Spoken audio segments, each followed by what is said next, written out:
السلام عليكم ورحمة الله وبركاته. إن الحمد لله الذي خلق الإنسان وكرمه وعلمه من البيان ما لم يعلم، فسبحان الذي لا يحصى امتنانه باللسان ولا بالقلم، ونشهد أن لا إله إلا الله وحده لا شريك له، ونشهد أن سيدنا وحبيبنا وشفيعنا ومولانا محمدا عبده ورسوله الذي أرسله بالحق بشيرا ونذيرا وداعيا إلى الله بإذنه وسراجا وقمرا منيرا. فقد قال الله تعالى في كلامه المجيد وفرقانه الحميد: أعوذ بالله من الشيطان الرجيم. بسم الله الرحمن الرحيم. وهو الذي جعل الليل والنهار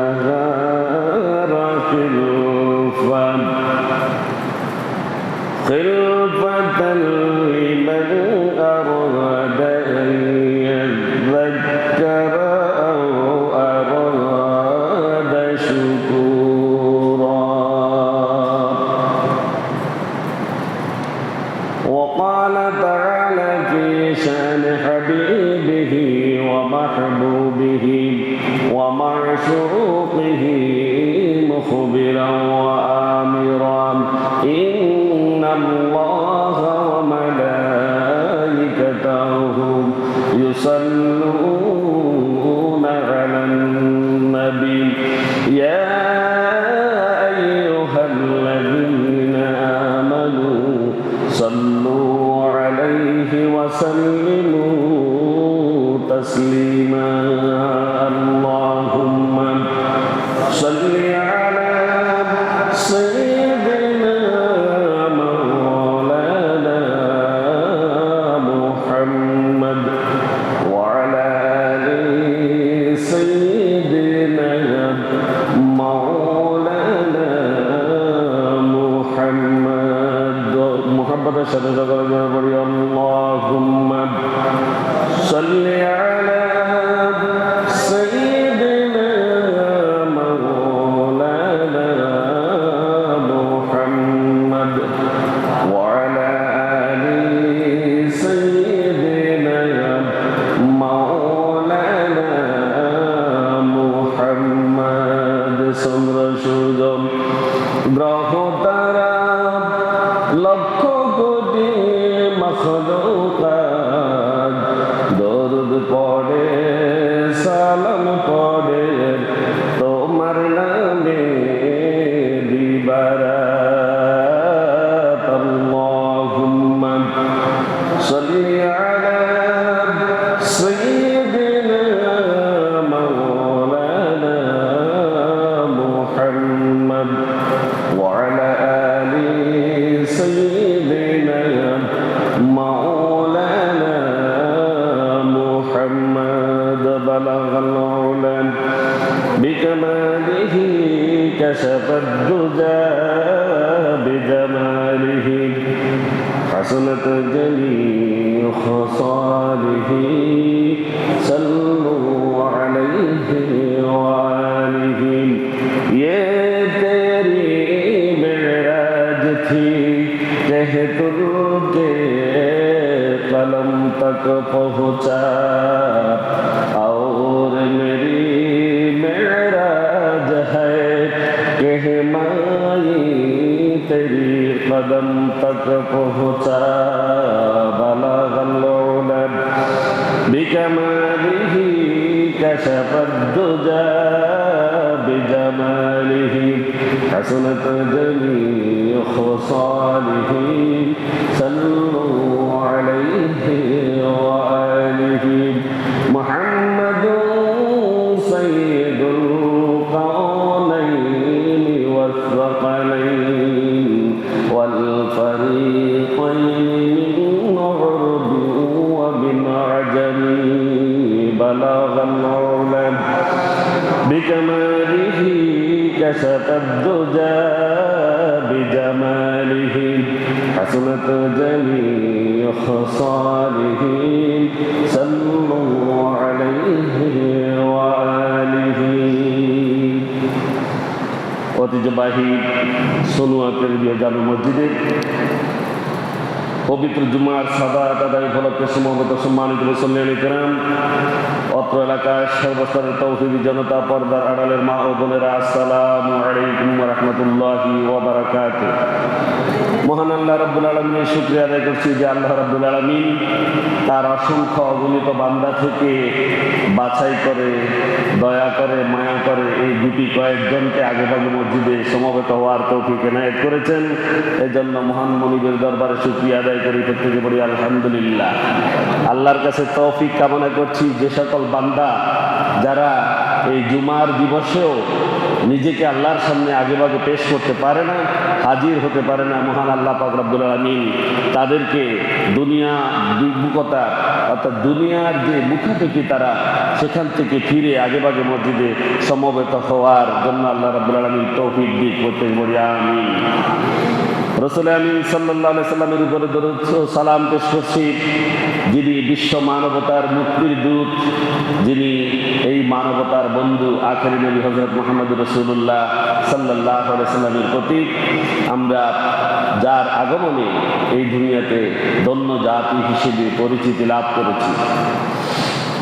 সম্মানিত হাজরিন, আজ হচ্ছে ৩রা মুহররম ১৪৪৮ বঙ্গাব্দ ৪৮ হিজরি, ৫ই আষাঢ় ১৪৩৩ বঙ্গাব্দ, ১৯ জুন ২০২৬ খ্রিস্টাব্দ। আজ বেলিতে সূর্য উদয় হয়েছে ৫টা ৯ মিনিটে এবং দুপুর হয়েছে ১১টা ৫১ মিনিটে। জুমার ওয়াক্ত শুরু হয়েছে ১১টা ৫৭ মিনিট থেকে। আজ বেলিতে সূর্য অস্ত যাবে ৬টা ৪২ মিনিটে। সম্মানিত হাজরিন, আজ খুতবার আলোচনার বিষয় তো আপনারা প্রত্যেকে জানেন, যেহেতু আরবি মাস চলে এসেছে আমাদের মধ্যে। মুহররম খুবই সম্মানিত মাস। এই মাস আমাদের সামনে এসেছে আজকে ৩ তারিখ। এই মাসের অনেক তাৎপর্য রয়েছে।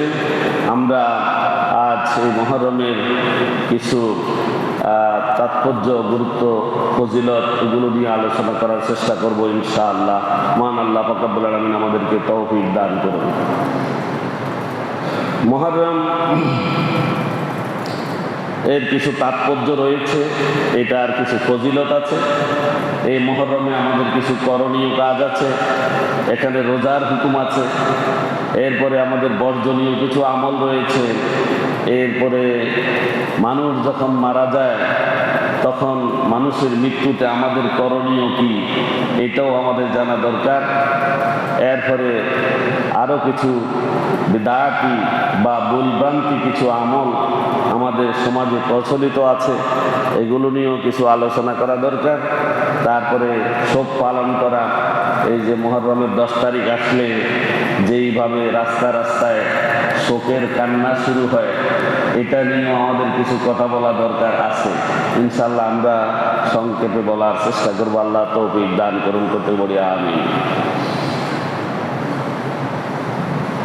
বছর, মাস, সপ্তাহ এগুলো কে দিয়েছেন? আল্লাহ সুবহানাহু ওয়া তাআলা। কে দিয়েছেন? এগুলার কোনো আল্লাহ যে দিয়েছেন এটা প্রমাণ আছে নি? আল্লাহ নিজে কোরআনে বলেছেন, কোরআনে আল্লাহ নিজেই বলেছেন। আল্লাহ পাক রব্বুল আলামিন সূরা ফুরকানের ৬২ নং আয়াতে ইরশাদ করেছেন, ওয়া হুয়াল্লাযী জাআলাল লাইলা ওয়ান নাহার خلفة لمن أراد أن يذكر أو أراد شكورا আল্লাহ রাব্বুল আলামিন বলেছেন, এবং যারা উপদেশ গ্রহণ করেন এবং যারা কৃতজ্ঞতা প্রকাশ করতে ইচ্ছা পোষণ করে, তাদের জন্য রাত এবং দিনকে আল্লাহ রাব্বুল আলামিন সৃষ্টি করেছেন এক একজনের জন্য অপরকে অনুগামী বা অনুরূপ হিসেবে পরস্পরের সম্পর্ক দিয়ে তিনি সৃষ্টি করেছেন একে অপরের অনুগামী। তাহলে দিন রাতকে সৃষ্টি করেছেন আল্লাহ সুবহানাহু ওয়া তাআলা। আর তিনি এখানে বলতে চেয়েছেন যে তিনি দিন রাত সৃষ্টি করেছেন, একটিকে আরেকটির অনুগামী করে দিয়েছেন, যাতে মানুষ উপদেশ গ্রহণ করতে পারে এবং কৃতজ্ঞতা স্বীকার করতে পারে। সূরা তাওবার 36 নং আয়াতে আল্লাহ রাব্বুল আলামিন বলেছেন, ইন্না ইদ্দাতাশ শুহুরি ইনদাল্লাহি 12 শাহরান ফি কিতাবিল্লাহি ইয়াওমা খালাকাস সামাওয়াতি ওয়াল আরদা মিনহা আরবা'তুন হুরুম ذلك الدين القيم فلا تظلموا فيهن أنفسكم وقاتلوا المشركين كافة كما يقاتلونكم كافة واعلموا أن الله مع المتقين। আল্লাহ রাব্বুল আলামিন বলছেন, আকাশ মণ্ডলী ও পৃথিবী সৃষ্টির দিন হতেই আল্লাহর বিধানে আল্লাহর নিকট নিশ্চয়ই মাসসমূহের সংখ্যা হলো 12। দিন যেদিন থেকে সৃষ্টি হয়েছে, পৃথিবী যেদিন থেকে সৃষ্টি হয়েছে, দিনের গণনা সেদিন থেকে শুরু হয়েছে। সুবহানাল্লাহ। এবং এটি সৃষ্টি করেছেন আল্লাহ রাব্বুল আলামিন, এবং তিনি আকাশমণ্ডলী এবং পৃথিবী সৃষ্টি করে সেখান থেকে তিনি মাস নির্ধারণ করে দিয়েছেন 12টি। কতটি? 12টি মাস আসেনি আমাদের মধ্যে। এর মধ্যে বলছে ফিহা আরবা'তুন হুরুম, 4টি মাস হচ্ছে নিষিদ্ধ মাস, আর এটাই হচ্ছে আল্লাহ রাব্বুল আলামিনের সরল বিধান। অতএব আল্লাহ পাক রব্বুল আলামিন মানব জাতিকে বলছেন, এই মাসগুলোতে তোমরা নিজেদের প্রতি কখনো জুলুম করো না, আর যারা অংশীদার স্থাপন করে তাদের বিরুদ্ধে তোমরা যুদ্ধ করো। ওয়াকাতিলুল মুশরিকিনা কাফা, মুশরিকরা তোমাদের সাথে যুদ্ধ করে কিভাবে? সম্মিলিতভাবে। আপনি দেখবেন বাংলাদেশে কোনো হিন্দুর কাছে যদি ভারতের হিন্দুর বদনাম করেন, বাংলাদেশের হিন্দু এটা প্রতিবাদ করবে। আবার ভারতের কোনো হিন্দুকে যদি বাংলাদেশের কোনো হিন্দুর কথা বদনাম করেন, একটা এক্সাম্পল দিলাম, সে সেখানে প্রতিবাদ করবে এবং রুখে দাঁড়াবে। পৃথিবীতে যত জাতিগুলো আছে সব জাতিগুলো এক। সব জাতিগুলো কি? নায়িকারা, আমরা নায়িকারা, আমরা এটা কইতে তো আসতে কনকা, আমরা এক নাই যে, তো সত্য এটা। আমরা মুসলমানের জন্য দাঁড়াতে পারি না। ওরা যারা বিধর্মী, ভিন্ন জাতি, তারা একজনের বদনাম আরেকজনের কাছে করে দেখিয়েন আপনি, সে সামনাসামনি প্রতিবাদ না করলে চিরজীবন সে আপনাকে আর দেখতে পারবে না। ইহুদি, নাসারা, খ্রিস্টান, মগ, মুরাং, গারো, চাকমা, কুকি, সাঁওতাল, ত্রিপুরা, যত জাত উপজাত আছে সবাই কিন্তু, সব জাতিগুলো তারা এক। সব জাতিগুলো তারা কি? আবার আরেকটা জিনিস খেয়াল করেন, পৃথিবীতে সমস্ত মুসলমানদের বিরুদ্ধে সমস্ত বিধর্মীরা এক। কথা খেয়াল করেন। ইয়াতে কোথায়? ইসরায়েলে এরা কারা? ইহুদি। আমেরিকাতে এরা কারা? খ্রিস্টান। এরা দুজনে মিলে ইরানকে মারেননি, মারতেছে নি? কথা বুঝে। ভারত আবার তাদের সাথে যোগ আসেনি, আসেনি? কিন্তু মুসলমান রাষ্ট্র সবগুলো মুসলমানদের পক্ষে দাঁড়াইছেনি, পারে নাই। আল্লাহ আমাদের তৌফিক দান করুন। আল্লাহ পাক রব্বুল আলামিন বলছেন, ওয়াকাতিলুল মুশরিকিনা কাফা, কাফেররা মুশরিকেরা সবাই সম্মিলিতভাবে তোমাদের বিরুদ্ধে সংগ্রাম করেন, যুদ্ধ করেন। এরপর আল্লাহ তাআলা মানব জাতিকে আদেশ করছেন, যারা ঈমানদার, ঈমানের দাবি করে, যারা মসজিদে একটু সময় এদিক সেদিক পর্যন্ত যারা কি করতে চায়, হিসাব নিতে চায়, ওই সমস্ত ঈমানদারদেরকে, সকল ঈমানদারদেরকে বলছে, যারা নিজেকে মুসলিম বলে দাবি করে, ঈমানদার বলে দাবি করে, তাদের প্রত্যেককে আল্লাহ রাব্বুল আলামিন বলছেন, ওয়াকাতিলুল মুশরিকিনা কাফা, মুশরিকদের বিরুদ্ধে তোমরা সম্মিলিতভাবে লড়াই করো।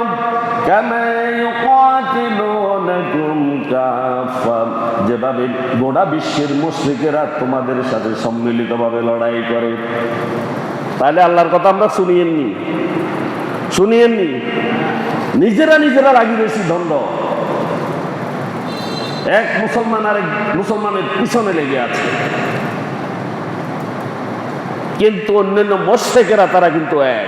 তারা কি এক? একটা আমরা এক হতে পারিনি, এজন্য আমাদের দুর্বল, এজন্য আমাদের মধ্যে এত দ্বন্দ্ব, এত বাদ বিসম্বাদ। আরে মিয়া, খাওয়ার জন্য আপনি লড়াই করছেন, ভালো খাওয়ার জন্য। ভালো খাওয়া তো ইয়ার চেয়ে, বাঘের চেয়ে, সিংহের চেয়ে ভালো খানা আর কে খায়? শেষ যখনই খায় মাংস খায়, ঠিক কিনা? আপনি কি খান?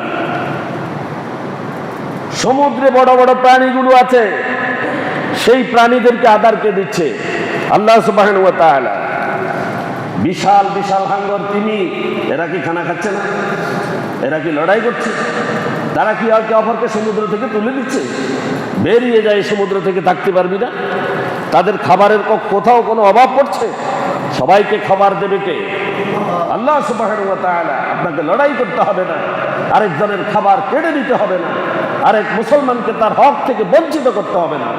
আল্লাহ রাব্বুল আলামিনের কাছে রহমত এবং মানব জাতির আহারের কোনো অভাব নেই। আল্লাহ রাব্বুল আলামিন চাইলে মানুষকে অপরিমিত দান করতে পারেন। সুবহানাল্লাহ পড়েন। আল্লাহ বলছেন, আল্লাহর কথা তো আমরা শুনছি না, ওয়াকাতিলুল মুশরিকিনা কাফা কামা ইউকাতিলুনাকুম কাফা, কাফেরদের সাথে, মুশরিকদের সাথে তোমরা সম্মিলিতভাবে লড়াই করো, সংগ্রাম করো আল্লাহর দ্বীনকে প্রতিষ্ঠা করার জন্য। আর তারা যেভাবে তোমাদের সাথে সম্মিলিতভাবে লড়াই করে, ওয়া'লামু আন্নাল্লাহা মা'আল মুত্তাকিন, আর তোমরা জেনে রেখো আল্লাহ রাব্বুল আলামিন যারা মুত্তাকি, যারা আল্লাহকে ভয় করে, যারা প্রতিটি কাজ করতে সাবধান, সাবধান হয়ে কাজ করে, ওই সমস্ত সাবধানী যারা রয়েছেন আল্লাহ রাব্বুল আলামিন কি তাদের সাথে আছেন। সুবহানাল্লাহ। আল্লাহ রাব্বুল আলামিন কাদের সাথে থাকবেন? যারা সাবধানতা অবলম্বন করে, যারা নিজেদেরকে খাঁটি মুমিন হিসেবে পরিচয় দেয়, মানুষকে ক্ষমা করে। ওয়াল কাযিমিনাল গায়যা ওয়াল আফিনা আনিন নাস ওয়াল্লাহু ইউহিব্বুল মুহসিনিন, যারা নিজের রাগকে হজম করে, অপর মুসলমানকে যারা ক্ষমা করে, অপর মানুষকে যারা ক্ষমা করে, আল্লাহ তাদেরকে ভালোবাসেন। ক্ষমা শিখি নেই, মুসলমানের সাথে মুসলমানের বন্ধুত্ব শিখি নেই, আমরা শুধু একে অপরের পিছনে লেগে আছি। আল্লাহ রাব্বুল আলামিন আমাদেরকে হেদায়েত নসিব করুন, আমিন। হযরত আবু বকর রাদিয়াল্লাহু তাআলা আনহু থেকে বর্ণিত, রাসূলুল্লাহ সাল্লাল্লাহু আলাইহি ওয়াসাল্লাম বলেছেন, আল্লাহ যেদিন আসমান ও জমিন সৃষ্টি করেছেন, সেদিন হতে সময় যেভাবে আবর্তিত হচ্ছিল, আজও সেভাবেই আবর্তিত হচ্ছে। সময় যেভাবে পৃথিবী সৃষ্টির প্রথম থেকে চলছে, আজও সেইভাবে চলছে। 12 মাসে 1 বছর, এই 12 মাস আল্লাহ রাব্বুল আলামিন পৃথিবী সৃষ্টির শুরুতেই সৃষ্টি করেছেন। এর মধ্যে 4টি মাস হচ্ছে হচ্ছে সম্মানিত, একটা হচ্ছে জুলকাদ, একটা হচ্ছে জুলহাজ, আর একটা হচ্ছে মুহররম। এই তিনটি মাস একসাথে, আরেকটি মাস হলো রজব। আরেকটি মাস কি? এই 4টি মাসকে আল্লাহ রাব্বুল আলামিন অধিক সম্মানিত করেছেন। আর রজবী মুজাদা বা শাবান মাসের মাঝে অবস্থিত, এই দুইটার মাঝে হচ্ছে রজব। তাহলে আর 3টি মাস একসাথে, 3টি মাস হচ্ছে সম্মানিত।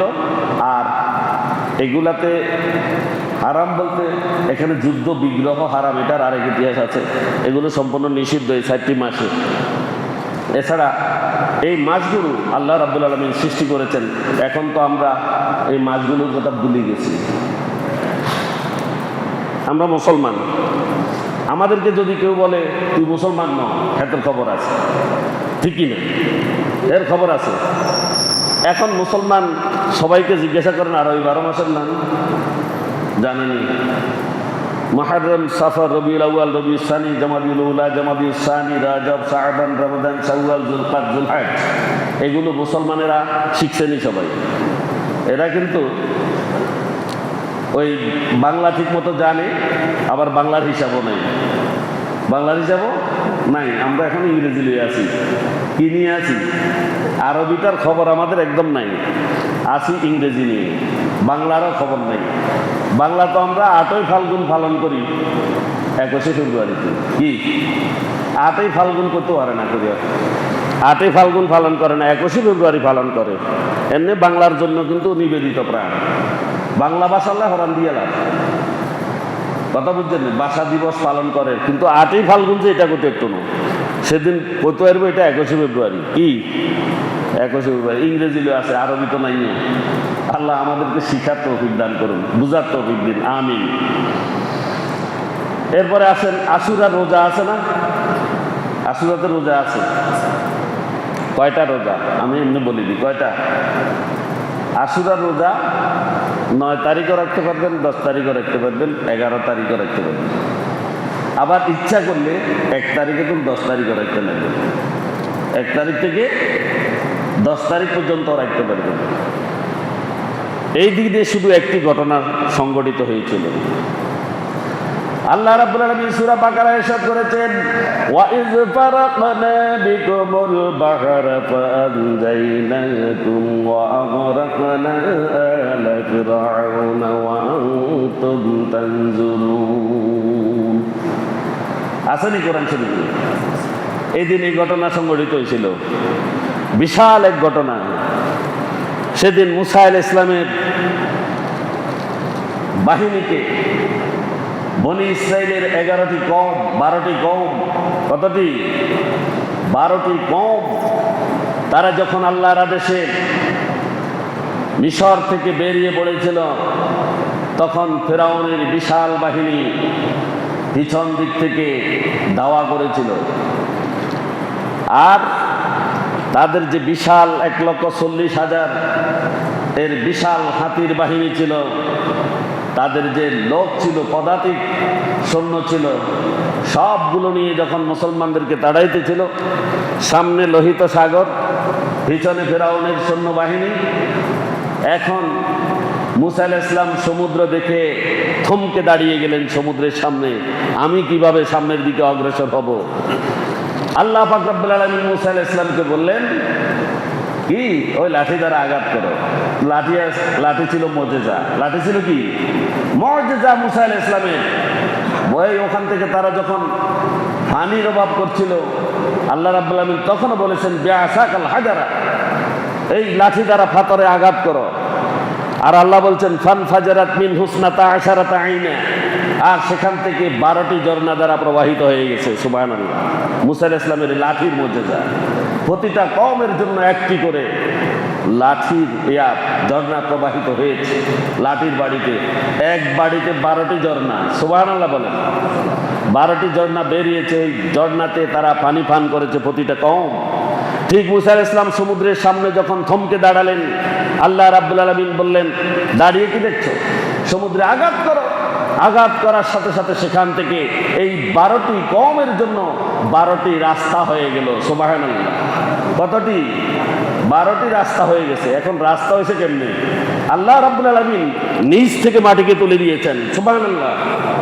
আর উপর থেকে দুই পাশের পানিগুলোকে আয়নার মতো, গ্লাসের মতন দাঁড় করে দিয়েছেন। সুবহানাল্লাহ।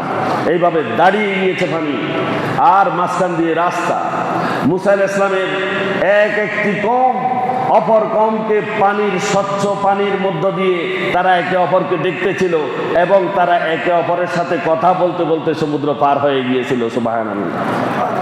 এইদিকে যখন মুসা আলাইহিস সালামের সমস্ত কওমগুলো তারা দলবল সহ যখন চলে গেলেন, সমুদ্রে পাড়ি দিয়ে মাছ পার হয়ে গেলেন, এমন সময় ফিরআউনের সৈন্যদল সমুদ্রের সামনে এসে দাঁড়ালো। এটা কি কারবার? এটা কি? লোহিত সাগরের মাঝখানে কিভাবে রাস্তা হলো? কিভাবে পানিগুলো দাঁড়িয়ে আছে? তারা নামবে কি নামবে না এটা ইতস্তত করছিল। ঠিক এমন সময়ে আল্লাহ রাব্বুল আলামিন হযরত জিবরাইল আলাইহিস সালামকে পাঠালেন, যাও তুমি একটি মাদি ঘোড়া নিয়ে এই ঘোড়াগুলার সামনে দিয়ে সমুদ্রে নেমে পড়ো। আর যখন ওই সমুদ্রে নেমে পড়লো, সাথে সাথে ফিরআউনের সমস্ত ঘোড়াগুলো সব রাস্তা দিয়ে ফিরআউনের বিশাল বাহিনীকে নিয়ে সমুদ্রে প্রবেশ করলো। সুবহানাল্লাহ। সমুদ্রে তারা নেমে গেল। আর সবাই যখন সমুদ্রের কিনার থেকে একটু দূরে গেল, তখন আল্লাহ রাব্বুল আলামিন বললেন, আমার দুশমনকে ডুবাইয়া মারো, আমার দুশমনকে ডুবাইয়া মারো। মাটিগুলো নিচের দিকে নেমে গেল, পানিগুলো সমান হয়ে গেল, আর তারা সেখানে হাবুডুবু করতে করতে সবাই কি মারা গেল। আর ফিরআউন তো সেখানে হাবুডুবু যখন খাচ্ছিল, তখন মুসা আলাইহিস সালাম আসছে, হযরত জিবরাইল আলাইহিস সালাম আসছে, আসি যে তার সামনে একটা চিঠিকে ধরছে। এইভাবে চিঠির মধ্যে লেখা আছে যে যে ব্যক্তি তার খোদাকে ডুবাইয়া অস্বীকার করে তাকে পানিতে ডুবাইয়া মারা উচিত। এটা কার কথা? এটা কার কথা? ফিরআউনের নিজের কথা। ফিরআউনের নিজের কথা। মুসা আলাইহিস সালাম নিজেকে যখন তার কাছে নবী হিসেবে পেশ করলেন, আল্লাহর দ্বীনের দাওয়াত দিলেন, একত্ববাদের দাওয়াত দিলেন, তাওহীদের দাওয়াত নিয়ে যখন পৌঁছালেন, তো হে কথা, আমি তো নিজেই আল্লাহ, আমি তো নিজে কি খোদা। এখন নিজেকে নিজে খোদা দাবি করেছে। আর মুসা আলাইহিস সালাম তো হারুন আলাইহিস সালামকে সাথে নিলেন, নিয়ে এক সময় বললেন, আচ্ছা ফিরআউন সাহেব, আপনি তো বলেন তো যে যে ব্যক্তি তার খোদারে অস্বীকার করে তাকে কি করা উচিত? তাকে পানিতে ডুবাইয়া মারা উচিত। তাহলে এটা লিখে দেন, এটা লিখিত লেছে তাতে। এখন ওই মরবের সময় জিবরাইল আলাইহিস সালাম এটা লজায় দিচ্ছে, তুমি নিজেই বলছো যে তার খোদাকে অস্বীকার করে তাকে পানিতে ডুবাইয়া মারা উচিত, এই জন্য তোমাকে পানিতে ডুবানো হয়েছে। সুবহানাল্লাহ। তারা পানিতে ডুবাই দিচ্ছে। আল্লাহ রাব্বুল আলামিন আমাদেরকে সূরা বাকারার মধ্যে বলেছেন, ওয়া ইয ফারাকনা বিকুমুল বাহরা ফাজাইনাকুম ওয়া আগরাকনা আলা ফিরআউনা ওয়া আনতুম তানজুরুন। ওয়া ইয ফারাকনা, এবং যখন আমরা বিভক্ত করে দিলাম, আমরা যখন বিভক্ত করে দিলাম, 12টি যখন রাস্তা করে দিলাম, সমুদ্রকে যখন 12 ভাগে ভাগ করে দিলাম, বিকুমুল বাহরা, এই সমুদ্রকে তোমাদের জন্য, কাদের জন্য? বনী ইসরাঈলদের জন্য 12টি ভাগে যখন ভাগ করে দিলাম, ফাআযাইনাকুম, এবং আমি যখন তোমাদেরকে মুক্তি দিলাম, ফাআযাইনাকুম, এবং যখন আমি তোমাদেরকে মুক্তি দিলাম, ওয়া আগরাকনা, এবং আমি যখন ডুবাইয়া মারিলাম, কি করলাম? ওয়া আগরাকনা, এবং আমরা যখন ডুবাইয়া মারিলাম। আল্লাহ জমা ব্যবহার করেছেন সবখানে সম্মানের জন্য, না তো আমরা, আল্লাহ তো একজন, সম্মানের জন্য না ব্যবহার করেছেন, সেটা ভিন্ন কথা। ওয়া আগরাকনা, এবং আমি ডুবাইয়া মারিলাম আলা ফিরআউনা, ফিরআউনের টোটাল সম্প্রদায়কে। ওয়া আনতুম তানজুরুন, আর তোমরা সচক্ষে দেখেছিলে। তোমরা কি সচক্ষে দেখেছিল? এটা বনী ইসরাঈলেরা দেখছিল। তো এখন এটা যখন তারা সচক্ষে দেখেছিল, যেদিন ফিরআউনের কবল থেকে তারা মুক্তি পেল, সেদিন তারা প্রতি বছর এই 10 মুহররম রোজা রাখত। রোজা রাখত কারা? বনী ইসরাঈলেরা। ইবনে আব্বাস রাদিয়াল্লাহু তাআলা আনহু থেকে বর্ণিত, তিনি বলেন রাসূলুল্লাহ সাল্লাল্লাহু আলাইহি ওয়াসাল্লাম মদিনায় আগমন করে দেখতে পেলেন যে ইহুদিগণ আশুরার দিনে তারা রোজা পালন করছে। রাসূলুল্লাহ সাল্লাল্লাহু আলাইহি ওয়াসাল্লাম তাদেরকে জিজ্ঞাসা করলেন, কি ব্যাপার, তোমরা এই দিনে সাওম পালন করো কেন, তোমরা রোজা রেখেছো কেন? আর ওই ইহুদিরা বলল, এ অতি উত্তম দিন, এদিনে আল্লাহ তাআলা বনী ইসরাঈলদেরকে তাদের শত্রুর কবল থেকে নাজাত দিয়েছেন। ফলে এদিনে মুসা আলাইহিস সালাম সাওম পালন করেন। আল্লাহ রাসূল হযরত মুহাম্মদুর রাসূলুল্লাহ সাল্লাল্লাহু আলাইহি ওয়াসাল্লাম বললেন, আমি তোমাদের অপেক্ষা মুসা আলাইহিস সালামের আরো নিকটবর্তী। এরপর তিনি এই দিনে সিয়াম পালন করেন এবং আমাদেরকে উম্মতে মুহাম্মদীকে সিয়াম পালনের নির্দেশ দেন, সিয়াম পালনের নির্দেশ দেন। তবে এখানে অন্য হাদিসে আরো বিষয় আছে যে আরো 9, 10 অথবা 10, 11 রাখা যাবে, দুইটাও রাখা যাবে। আর পারলে পুরা দিন রাখলে অসুবিধা নেই, পুরা 10 দিন রাখলেও কোনো অসুবিধা নেই। রাসূল সাল্লাল্লাহু আলাইহি ওয়াসাল্লাম বলেছেন, عن أبي هريرة رضي الله تعالى عنه قال قال رسول الله صلى الله عليه وسلم أفضل الصيام بعد رمضان شهر الله المحرم وأفضل الصلاة بعد الفريضة صلاة الليل। হযরত আবু হুরায়রা রাদিয়াল্লাহু তাআলা আনহু থেকে বর্ণিত, তিনি বলেন রাসূলুল্লাহ সাল্লাল্লাহু আলাইহি ওয়াসাল্লাম বলেছেন, রমজানের সিয়ামের পর সর্বোত্তম সিয়াম হচ্ছে কি? আল্লাহর মাস মুহররমের সাওম। কোনটা? শাহরুল্লাহ, আল্লাহর মাস। এই মাসের সাওম হচ্ছে রমজানের পরে উত্তম সাওম। রমজানের পরে এটার মর্যাদা। এবং ফরজ সালাতের পর সর্বোত্তম সালাত হচ্ছে রাতের সালাত। ফরজ সালাতের পরে নফল সালাতগুলোর মধ্যে সবচাইতে উত্তম হচ্ছে তাহাজ্জুদ। কি? তাহাজ্জুদ, রাতের সালাত। একই হাদিসে দুইটা কথা এসেছে। রাসূলুল্লাহ সাল্লাল্লাহু আলাইহি ওয়াসাল্লাম 4টি জিনিস জীবনে ছাড়তেন না। এই 4টি কি কি আমরা জানবো। আন হাফসা قالت أربع لم يكن يدعوهن النبي صلى الله عليه وسلم صيام عاشوراء والعشر وثلاثة أيام من كل شهر وركعتين قبل الغداء। হযরত হাফসা রাদিয়াল্লাহু তাআলা আনহা থেকে বর্ণিত, তিনি বলেন, 4টি আমল নবী করিম সাল্লাল্লাহু আলাইহি ওয়াসাল্লাম কখনো পরিত্যাগ করতেন না। এক হচ্ছে সিয়াম আশুরা, আশুরার দিনে সাওম। রাসূল সাল্লাল্লাহু আলাইহি ওয়াসাল্লাম কখনোই আশুরার সাওম বাদ দিতেন না। ওয়াশরা, এবং তিনি জিলহজ মাসের 9 দিনের সাওম বা রোজা রাখতেন, এই 10ম দিন সহ। 10ম দিন সহ, ওই 9 দিন সহ 10ম দিনও তিনি রোজা রাখতেন। ওয়াসালাসাতা আইয়াবিন মিন কুল্লি শাহর, এবং তিনি প্রত্যেক মাসের 3 দিনের সাওম তিনি রাখতেন।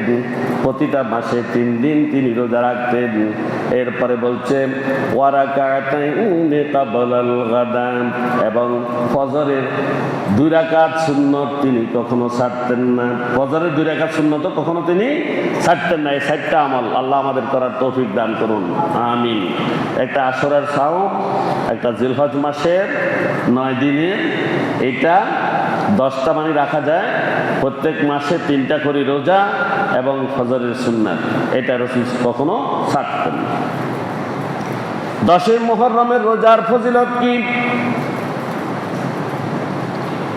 এখানে রাসূল সাল্লাল্লাহু আলাইহি ওয়াসাল্লামের হাদিস এসেছে, নবী কাতাদা রাদিয়াল্লাহু তাআলা আনহু আন্না নবী সাল্লাল্লাহু আলাইহি ওয়াসাল্লাম قال صيام يوم عاشوراء إني أحتسب على الله أن يكفر السنة التي قبلته ক্বাবলাহু এখানে বলা হয়েছে। হযরত আবু কাতাদা রাদিয়াল্লাহু তাআলা আনহু থেকে বর্ণিত, তিনি বলেন নবী করিম সাল্লাল্লাহু আলাইহি সাল্লাম বলেছেন, আল্লাহ তাআলার নিকট আমি আশা পোষণ করি যে তিনি আশুরা রোজার মাধ্যমে মানব জাতি যারা রোজা পালন করবে তাদের পূর্ববর্তী 1 বছরের গুনাহসমূহ ক্ষমা করে দিবেন। সুবহানাল্লাহ। তাহলে আশুরা রোজা রাখা যাবে নি? 10 তারিখ, 10ই মুহররম, আজকে 3, আজকে কয় তারিখ? 3 তারিখ। তাহলে আমরা অন্তত গুনাহগুলো মাফ করার জন্য হলে তো রোজা রাখতে পারি নাকি? যাবে তো ইনশাআল্লাহ। আর এটা সুন্নাহ, এটা কি সুন্নাহ। আশুরার দিন আমাদের কিছু করণীয় আছে। পুরো দিন রোজা অবস্থায় কাটানো, পুরো দিন কি রোজা অবস্থায় কাটাতে হবে।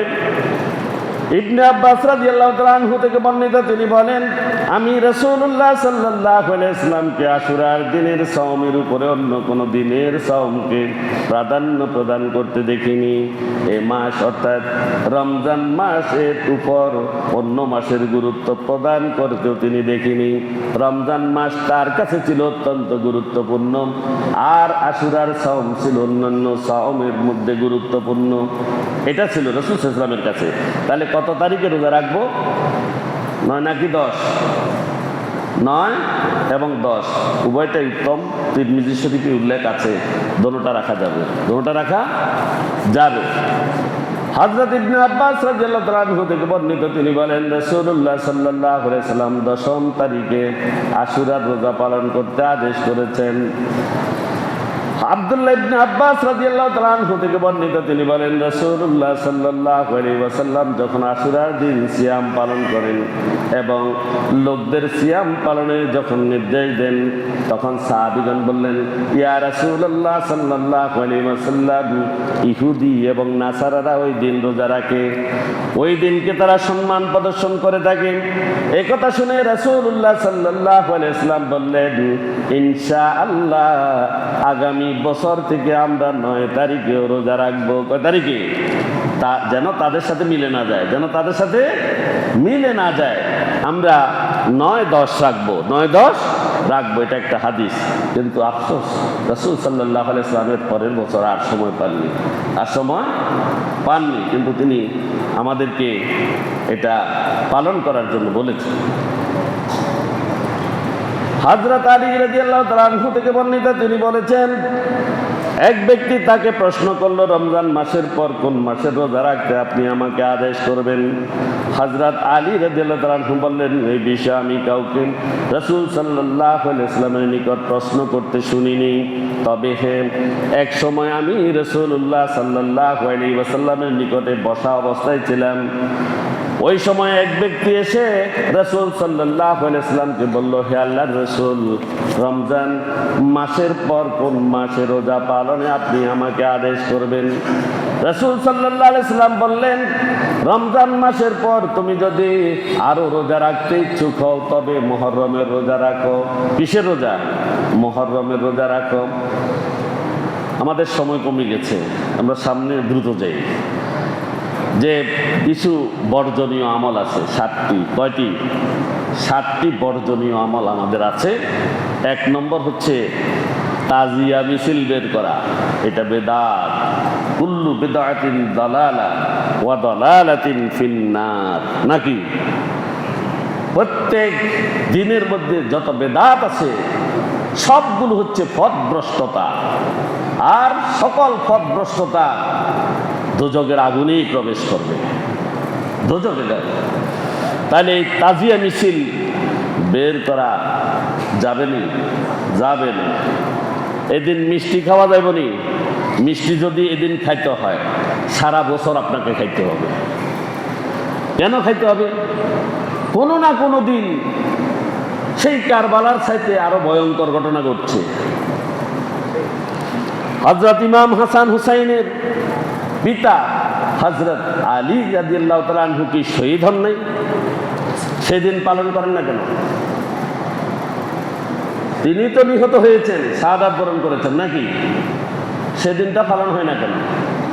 পুত্রেরটা পালন হয়, পিতারটা হয় না কেন? হযরত ওমর রাদিয়াল্লাহু তাআলা আনহু, তিনি তো শাহাদাত বরণ করেছেন, তার শাহাদাত বার্ষিকী পালন হয় না কেন? সেদিন মিষ্টি খান না কা, সেদিন মিছিল নেই কা, আপনি ওই দিন কা করেন খালি? তাহলে পৃথিবীতে যত নবী রাসূল, যত সাহাবীরা ইন্তেকাল করেছেন, তাদের ঘটনাও তো আরো মর্মান্তিক ঘটনা। এই ঘটনাগুলো সেগুলো পালন করেন না, এটা নিয়ে কেন এত মাতামাতি করেন? তাজিয়া মিছিল ইসলাম বিরুদ্ধ কাজ। এরপরে মাতম করা, বিলাপ করা, বিলাপ করেনি? হায় হাসান, হায় হোসেন। গতবার ইজ্জা করছিল, আর ইজ্জা গিয়ে করছিল আমরা বাংলাদেশে নিজেরে এইভাবে রড দিদি মারে পিছন দিয়ে নাকি? এগুলো শয়তানি কাজ। এগুলো কি কাজ? শয়তানি কাজ। এগুলো থেকে বিরত থাকতে হবে। এরপরে কত মানুষের পিপাসা পাইছে, এদেরকে পানি পান করাও। পানি বাংলাদেশে অ্যাভেলেবেল আছে, আপনি পান করাবের দরকার নেই। কারবালার এখানে পানি ছিল না, ফোরাত নদীর তীরে যখন পানি আনতে গেছে সেখানে তীরবিদ্ধ হয়েছে, সেটাকে আপনি এখানে আবার প্রতীক হিসেবে আনার আপনার কোনো দরকার নেই। আপনার কয় নয় এটা করবেন লেগে ইসালে সওয়াবের জন্য কিছু পাক করা। 6 মাস আগে তো মাইয়ালারা নিয়ত করে বড় ইজ্জা রাতা আস্তে আস্তে ফালি বড় করে, ইয়ারে আশুরার দিন আইলে জবাই করবে, করেন এরকম। আপনাদের এদিকে মনে নাই? আমাদের সিটাকে বেশি আছে, এদিকে বেশি। এ মরক এদিন জবাই করতে রাতা মরকেও বড় করে একদম 2 কেজি করে ইয়ার জবাই করে, হালুয়া রুটি পাকায় গিয়ে এগুলো খায় আরাম করি। তো এটার কোনো দরকার নেই, এটা বিদআত। এরপরে বাচ্চাদের খালি পায়ে রাস্তায় হাঁটানো, রাস্তায় খালি পায়ে বাচ্চাদেরকে হাঁটায়, মনে করে এটা ভালো কাজ মনে করে আর কি। এটা ভালো নয়। ঢোল তবলা বাজায়নি? বাজায় না? কথা কন না, বাজায়নি? এদিন বাজায়। বিলাপ করে কান্নাটা শয়তানের কাজ। বিলাপ করে কান্নাটা কি? রাসূল সাল্লাল্লাহু আলাইহি ওয়াসাল্লামের মেয়ে হযরত যায়েনাব রাদিয়াল্লাহু তাআলা আনহা যখন ইন্তেকাল করলেন, তখন সেখানে মহিলারা উচ্চস্বরে কান্নাকাটি করছিল, আর হযরত ওমর রাদিয়াল্লাহু তাআলা আনহু হাতের লাঠি দিয়ে তাদেরকে পিটাইতে শুরু করলেন। রাসূল সাল্লাল্লাহু আলাইহি ওয়াসাল্লাম বললেন, ওমর তুমি শান্ত হও। তাকে বললেন তুমি বিশ্রাম নাও, তুমি এক পাশে যাও। আর রাসূল সাল্লাল্লাহু আলাইহি ওয়াসাল্লাম মহিলাদেরকে বললেন, তোমরা মুখ দিয়ে কোনো কিছু করবে না, হাত দ্বারা কোনো কিছু করবে না। যদি চোখ থেকে যদি পানি বের হয় কারো মৃত্যুতে, তাহলে এটি তার অন্তর থেকে, হৃদয় থেকে বের হবে। আর হৃদয় থেকে যেটি বের হয় সেটা আল্লাহ রাব্বুল আলামিন বের করেন, সুবহানাল্লাহ। আর মুখ থেকে যেটা বের হয়, হাত থেকে যেটা বের হয় যেটা বাড়ি দিয়ে, এবং মুখ থেকে যেটা বিলাপ করে, এটা শয়তানি কাজ। কি কাজ? শয়তানি কাজ। এগুলো করা যাবে না। বিদআতের ভয়াবহতা এদিন আমাদের বাংলাদেশে এটা ভয়ঙ্কর রূপ নিয়েছে। মৃত ব্যক্তির জন্য দীর্ঘস্থায়ী শোক করা যাবে না, এটা রাসূল সাল্লাল্লাহু আলাইহি ওয়াসাল্লামের হাদিসও আছে কি না? 3 দিনের অতিরিক্ত শোক করার কোনো দরকার নাই। আর আশুরা সম্পর্কে ভিত্তিহীন বানোয়াট অনেক কিছু আছে। আমাদের সমাজে প্রচলিত অনেক কাহিনীর ভিত্তির হাদিসগুলো কোনো নির্ভরযোগ্য সূত্র নাই, কোনো ইতিহাসও নাই। এগুলো আমাদেরকে পরিহার করা আবশ্যক। অনেকে বিশ্বাস করেন আশুরার দিনে পৃথিবী সৃষ্টি হয়েছে, এটা বিশ্বাস করেন, কিন্তু হাদিসে নেই, ইতিহাসেও নেই। আদম আলাইহিস সালাম এর তওবা আশুরার দিন কবুল হয়েছে, এই কথা অনেকে বলেন, এটার কোনো হাদিস নেই। অথবা এই দিনে কোনো খাবার খেলে আল্লাহ রাব্বুল আলামিন সারা বছরের রিজিক বৃদ্ধি করে দেন, এই ধরনের একটা ভুল কথা আছে, এটাও কি কোনো হাদিসে নেই। এগুলো ভুল। হাদিসের দৃষ্টিভঙ্গি হচ্ছে হযরত ইবনুল কাইয়িম রাহমাতুল্লাহি আলাইহি তার বিখ্যাত গ্রন্থ আল মানারুল মুনিফে স্পষ্ট উল্লেখ করে বলেছেন যে আশুরা নিয়ে বর্ণিত অধিকাংশ ফজিলত বা বিশেষ আমলের হাদিসগুলো সম্পূর্ণ বানোয়াট। সম্পূর্ণ কি? বানোয়াট। অনেকগুলো হাদিস আছে। এরপরে তাজিয়া মিছিল বের হয়, তাজিয়া শব্দের অর্থ হলো শোক প্রকাশ করা, সমবেদনা জানানো। বর্তমান সময়ে যে তাজিয়া বানানো হয়, বাঁশ দিয়ে, কাপড় দিয়ে, রং দিয়ে নকল কবর বানায়নি, নকল কবর বানায়, নকল সমাধি তৈরি করে সেটা নিয়ে শোভাযাত্রা করে, এটা সম্পূর্ণ হারাম, বেদাত, নিষিদ্ধ কাজ, গর্হিত কাজ, অন্যায় কাজ, ইসলামী শরীয়তের সম্পূর্ণ বিশুদ্ধ আচরণ, কি বিপরীত আচরণ, বিপরীত আচরণ। এটা হাদিস শরীফে স্পষ্ট নিষেধ করা হয়েছে। এটি মূলত ইসলাম পূর্ব জাহেরি যুগের বিমূর্ত প্রতিমা এবং প্রতীক, ওই প্রতীকগুলোকে অনুকরণ করা ছাড়া আর কিছুই নয়। ইসলামের মূলনীতি হলো কোনো প্রতিকৃতি মূর্তির পূজা, তাকে সম্মান জানানো থেকে সম্পূর্ণ বিরত থাকা। ইসলাম শুধু বলেছে আতিউল্লাহ ওয়া আতিউর রাসূলা ওয়া উলিল আমরে মিনকুম। ইসলাম শুধু বলেছে তোমরা আল্লাহর রসুলকে অনুকরণ করো। রসুল সাল্লাল্লাহু আলাইহি ওয়াসাল্লামের সময় কি এই তাজিয়া এগুলো আসেন? রসুল সাল্লাল্লাহু আলাইহি ওয়াসাল্লামের আগে ইমাম হুসাইন রাদিয়াল্লাহু তাআলা আনহুর চাইতে আরো নবী রাসূলেরা নিহত হননি? হয়েছেন কিনা? সেই দিনগুলো কি রসুল পালন করেছেন? করেন নাই। এটি পালন করতে হবে কেন? তাহলে রসুল সাল্লাল্লাহু আলাইহি ওয়াসাল্লামকে অনুসরণ করতে হবে। রসুল সাল্লাল্লাহু আলাইহি ওয়াসাল্লামের অনুসরণের বাইরে মুসলিম যেতে পারবে না। যেগুলো করবে এগুলো সম্পূর্ণ বিদআতি কাজ, ইসলামী শরীয়তের বাইরে যাওয়া যাবে না। আল্লাহর রসুল এবং আল্লাহ নিজে এবং আল্লাহ এবং তার রসুলের কোরআন এবং হাদিসকে যারা রিসার্চ করে, যারা এই দুনিয়াতে আল্লাহ রসুলের দিন প্রতিষ্ঠা করতে চায়, তাদেরকে অনুকরণ করতে হবে, তাদের আনুগত্য করতে হবে। অন্য কারো আনুগত্য এগুলা সম্পূর্ণ শরীয়তে নিষেধ, এলাও হবে না। ইসলাম আবেগের চেয়ে আনুগত্যকে বেশি গুরুত্ব দেয়। কোনো আবেগের স্থান ইসলামে নেই। আপনি ভালো মনে করছেন এটা করতে হবে, এটা করা যাবে না। সুন্নাহর অনুসরণ করতে হবে আর বেদাতকে বর্জন করতে হবে। আমাদের প্রত্যেককে ইতিহাস থেকে শিক্ষা গ্রহণ করতে হবে।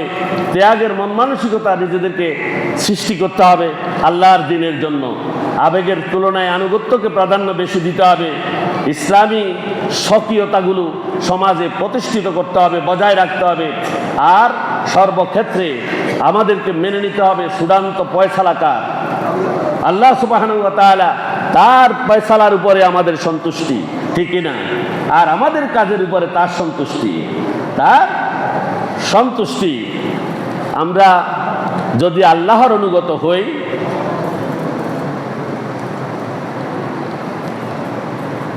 তাহলে আল্লাহ রাব্বুল আলামিন, আমরা যদি তার কাজ করে তিনি আমাদের উপর সন্তুষ্ট হবেন। এই জন্য তিনি আমাদেরকে দিবেন জান্নাত। কি দিবেন? জান্নাত দিবেন। হুয়া মাওলাকুম ফানি'মাল মাওলা ওয়া নি'মান নাসির, ওয়া নি'মান নাসির।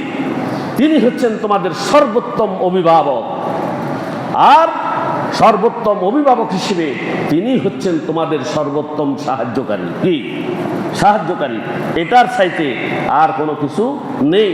তার সন্তুষ্টি হতে হবে একজন মুমিনের চূড়ান্ত লক্ষ্য। কার সন্তুষ্টি?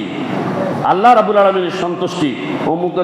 অমুক কথা, তমুকের এই কথা, আর এই কারবালা নিয়ে যেই মাতামাতি সৃষ্টি হয়েছে, এটি ইসলামের প্রতিটি বিধান নিয়ে যদি, সবগুলো কাজ নিয়ে যদি এরকম মাতামাতি সৃষ্টি হইতো, এই দেশে এত আর অসুবিধা হইতো না, কিছু হইতো নি। শুধু এখানে কিছু সুযোগ সুবিধা পাওয়ার জন্য এগুলো করে, খাওয়া দাওয়া একটু ভালো লাগে, এই জন্য এই দিন বেশি এগুলো করে। আল্লাহ আমাদেরকে এগুলো থেকে বেঁচে থাকার তৌফিক দান করুন। আল্লাহ রাব্বুল আলামিন আমাদেরকে হেদায়েত নসিব করুন। আল্লাহ রাব্বুল আলামিন আমাদেরকে বেদাত থেকে দূরে থাকার তৌফিক দান করুন। প্রত্যেক ভরে আমিন। ওয়া আখিরু দাওয়ানা আলহামদুলিল্লাহি রাব্বিল আলামিন। আসসালামু আলাইকুম ওয়া রাহমাতুল্লাহি ওয়া বারাকাতুহু।